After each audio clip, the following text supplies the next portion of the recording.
ওসমান হাদিকে ভুলে যাননি তারেক রহমান।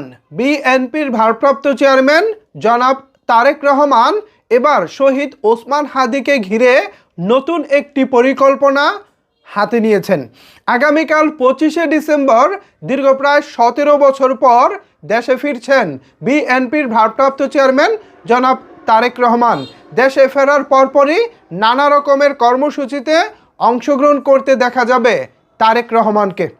25-26 এই দুই দিন তিনি তার ব্যক্তিগত বেশ কিছু কাজ সেরে নেওয়ার পর 27শে ডিসেম্বর রোজ শনিবার তারেক রহমান যাবেন ওসমান হাদির কবর জিয়ারত করতে। এটা এই মুহূর্তে দারুণ একটা খবর। কেন দারুণ খবর বলতেছি ভিউয়ার্স, আপনারা নিশ্চয়ই খেয়াল করে দেখেছেন ওসমান হাদিকে ঘিরে বিএনপির অসংখ্য নেতাকর্মীর নানা রকমের বেফাঁস মন্তব্য আমরা মাঠে দেখেছি। বাট দলের প্রধান আলটিমেটলি তিনিই তো দলের প্রধান হবেন। এখন যদিও তিনি ভারপ্রাপ্ত, আশা করি তিনি দেশে ফেরার পরপরই মূল দায়িত্ব, তিনি দলের যে দায়িত্বটা আছে সেটা নিজের কাঁধে তুলে নেবেন। সো যার কাঁধে দলের দায়িত্ব সেই প্রধানই যাচ্ছেন ওসমান হাদির কবর জিয়ারত করতে। রোজ শনিবার ওসমান হাদির কবর জিয়ারত করবেন তিনি। বেশ কিছু কর্মসূচির মধ্যে তারেক রহমানের এটা একটা কর্মসূচি রয়েছে। সো এইটা একটা দারুণ ব্যাপার হতে চলেছে।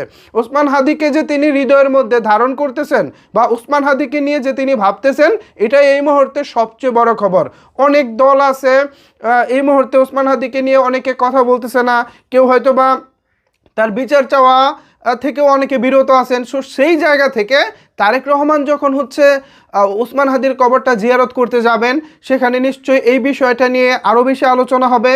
প্লাস এটার বিচার যে প্রক্রিয়া চলছে, আসামিদেরকে ধরার ব্যাপার এবং অগ্রগতির বিষয়ে নিশ্চয়ই তারেক রহমানও তার যেই বক্তব্য আছে সেটা পেশ করবেন। সো এটা কিন্তু ওসমান হাদির খুনিদের ধরতে বা ওসমান হাদির খুনের পিছনে যারা রয়েছেন তাদেরকে ধরে আনতে আরও একটু বড় ভূমিকা রাখবে বলে অন্তত আমি মনে করছি। ভিউয়ার্স, এই বিষয়টিকে আপনারা কীভাবে দেখছেন? তারেক রহমান দেশে ফিরছেন দীর্ঘ প্রায় 17 বছর পর। দেশে ফিরেই বেশ কিছু কর্মসূচি তিনি হাতে নেবেন, তারই একটি ওসমান হাদির কবর জিয়ারত করা। এই বিষয়টি নিয়ে আপনাদের মতামত কি জানাতে পারেন নিচের কমেন্টস বক্সে।